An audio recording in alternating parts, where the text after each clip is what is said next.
Hi guys, welcome to another Pieandbelle Art Class.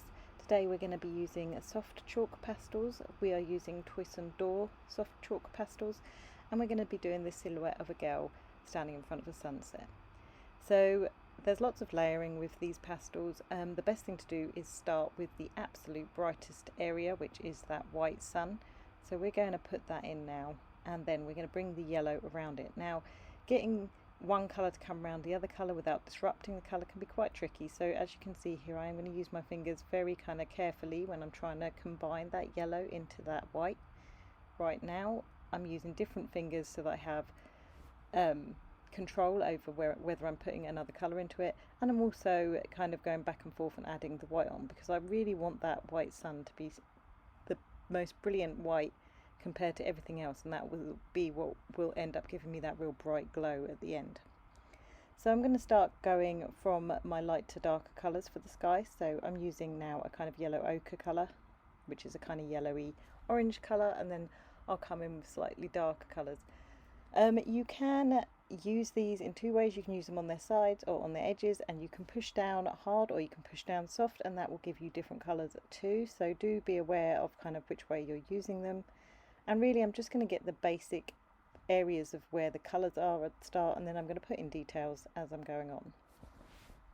So you can see now I'm changing up to a slightly darker orange there. And I do end up having a little collection in my fingers.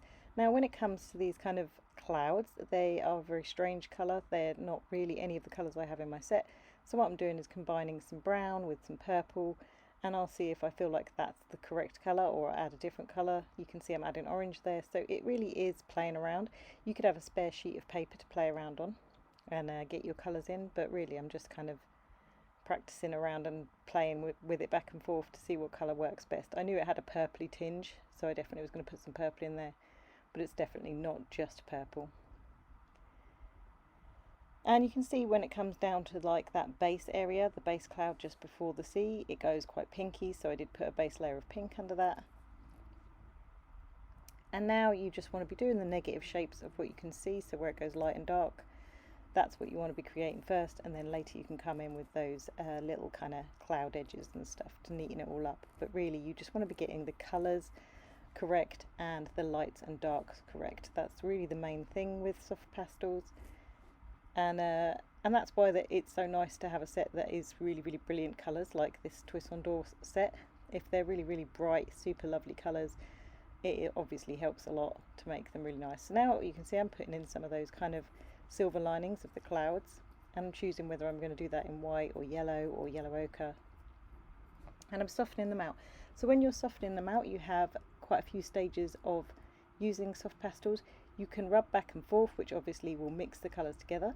You can kind of gently tap it, or you can literally just leave it blocked, as in don't touch it at all. So you do have many different ways of using them. Do play around with them when you get your new set. See what the colours look like and see how they mix together. Thing is with soft pastels is you get a picture done really quickly, which is lovely, and they blend beautifully, but sometimes they kind of blend too much, if you know what I mean. And it's hard to get the details in because you need to do either tap in or just leave it as a block of colour rather than always rub your finger over it, which will actually end up making it like mixed together. So now I'm going to start with the sea. I forgot to get my piece of paper there, so I'm just going to put my paper on, and that will give me a nice straight line. And I'm going to place the colour in, and I'm going to rub it just in between the young girl's arm and face there, and that will just give me where my thing is. And I was standing up there just to see if I've got that straight to the paper, so I did adjust it slightly, and there you can see that is our first stage done. Now I'm going to go wash my hands, or I did wash my hands in between this. It might have not noticed on the camera change, but obviously now I'm going into using purple rather than using yellow, so I did wash my hands at that stage. I'm going to do the yellow section as a separate entity to the purple, so this whole purple section I'm doing right now. I might bring some colours in different places, but you'll see I won't rub it heavily because I will have very purpley dark hands. And I'm making up my dark colour. I'm just seeing what colours I can mix to make it the darkest possible colour. This is quite common for me to try all the different colours until I give up and go to black, because I really don't like using black if I can help it. just because I always find that once you've started to use black, you chalk up all your fingers with dark black and it's really hard to get it off. So now I'm making up texture. I'm literally just going to put little lines back and forth, over and over, on top of that seed to start getting that texture that I can see going on. And this is just playing around until you're happy, to be honest, with this section. So I'm going to start putting little bits in, but you can see I'm not overly rubbing them in. I'm just starting to dot in some colours, but really what I want to be doing is just this purple area. And I'm going to go to the left and do that purple area as well. So I can see it goes dark around the edges, so I do end up bringing that in. You could keep your paper here for the whole of this, or keep bringing it back in so that you're getting it, getting that tide line completely straight, but it's up to you. So I'm bringing in some of those colours down the bottom, and up that centre is lots of different colours, so I think I'll do that later, but at the moment I'm just kind of trying to get that edge in. And again, I'm just going to go back and forth. This is going to take a long time to do these little ripples. It's going to be a lot of back and forth and gently, softly rubbing it in rather than really pushing down, which will combine it. And right there I was just giving myself an idea of where our arm finished, so I knew where to make the pattern go up to, so that I wasn't creating loads of interesting pattern in a bit that she's not even going to have showing because it will be behind her jumper. And I'm going to do the exact same this side, just putting in some different bits. I think I got a bit trigger happy at that bottom left, and I didn't leave enough of that kind of area that I knew was going to be yellow, so that's why I put a bit of white down and put the yellow over the top, so I knew that I could kind of leave that section and not put any black on it, because it's actually not impossible to get lighter colours over darker colours unless they are black. And if they are black, what will happen is it will be really hard for you to get that vibrancy, because the black just makes everything go kind of charcoaly. That's why I tend to try not use black unless I really need to. Obviously she's going to have a black silhouette, but I'm going to put that in last. So again, I'm just keeping on getting those little kind of patterns going.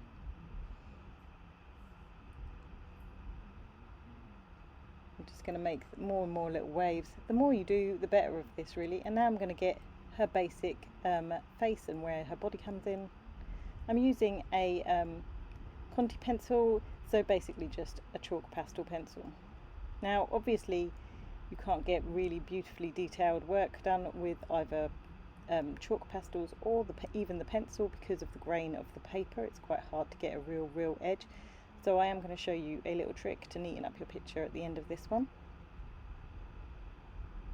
So now I'm giving myself a few more silver linings, because I've obviously washed my hands in between that section and this, so I've got nice clean hands, so I can come in and see where I want to muck about with areas.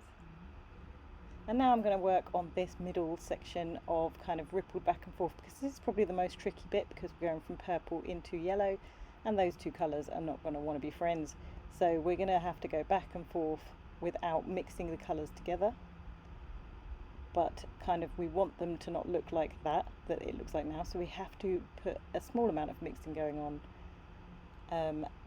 But basically we're going to kind of bring the colours back and forth.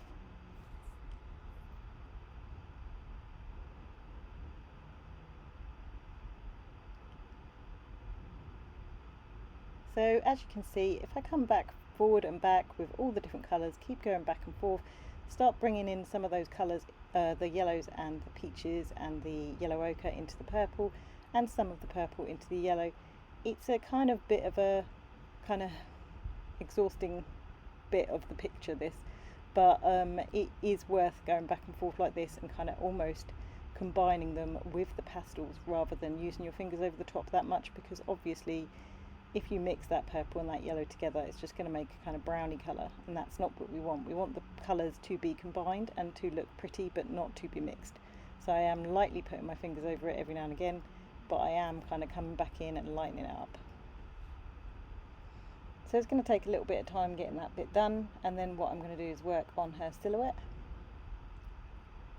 So again, just getting some darks and lights in of those little ripples in the water. And it is really a black and white thing. If you struggle with this bit of the water, what I'd suggest is you actually just get your photo and change it into black and white, and just put lights and darks over the top of it. So where it's got dark waves, put darks in, and where it's got lights, put lights in. That's literally all you can do to create that pattern.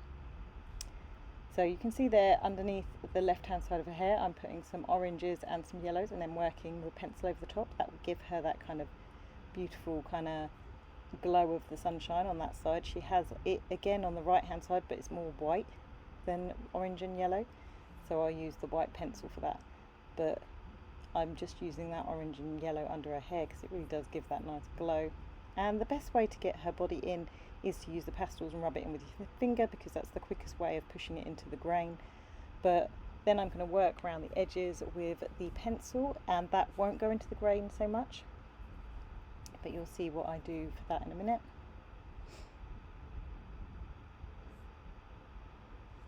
So I'm going to work all the way around the edges, and obviously I wanted to have her kind of area there under her arm where there's a kind of sheer area of her jumper. I wanted to try and keep that in because I thought that was a really nice part of the picture. So I'm not going to do that right now. Now I am using a little paper stump just to push that colour in a little bit, but again it will still have grain showing through. This paper is quite dense paper with a grain on it, so it will still have a little bit of the grain peeking out.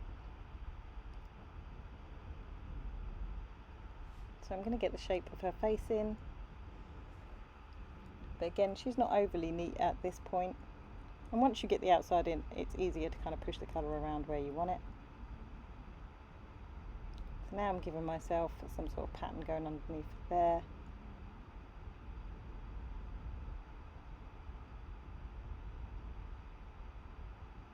So I'm trying to use my finger wherever possible to really push that colour into the grain to get rid of all those little bits. And now you can see I'm using the white pencil to give her that glow around her neck and her jumper.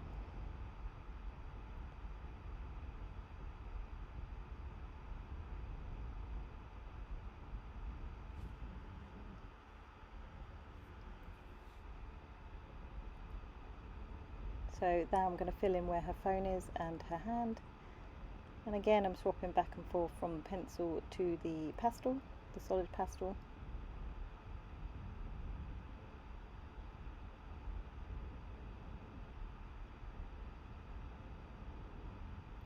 But it's not quite neat enough, so I will sort that out again in a minute.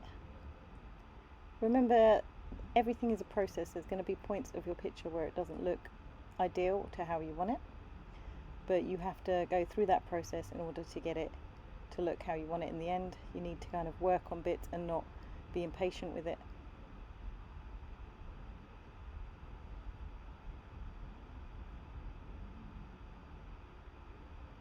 Okay, so now what I'm doing is scraping some of the chalk pastel into a little pot, and I have a paintbrush and a little bit of water, and I'm going to mix these together and make a kind of opaque paint of the pastel.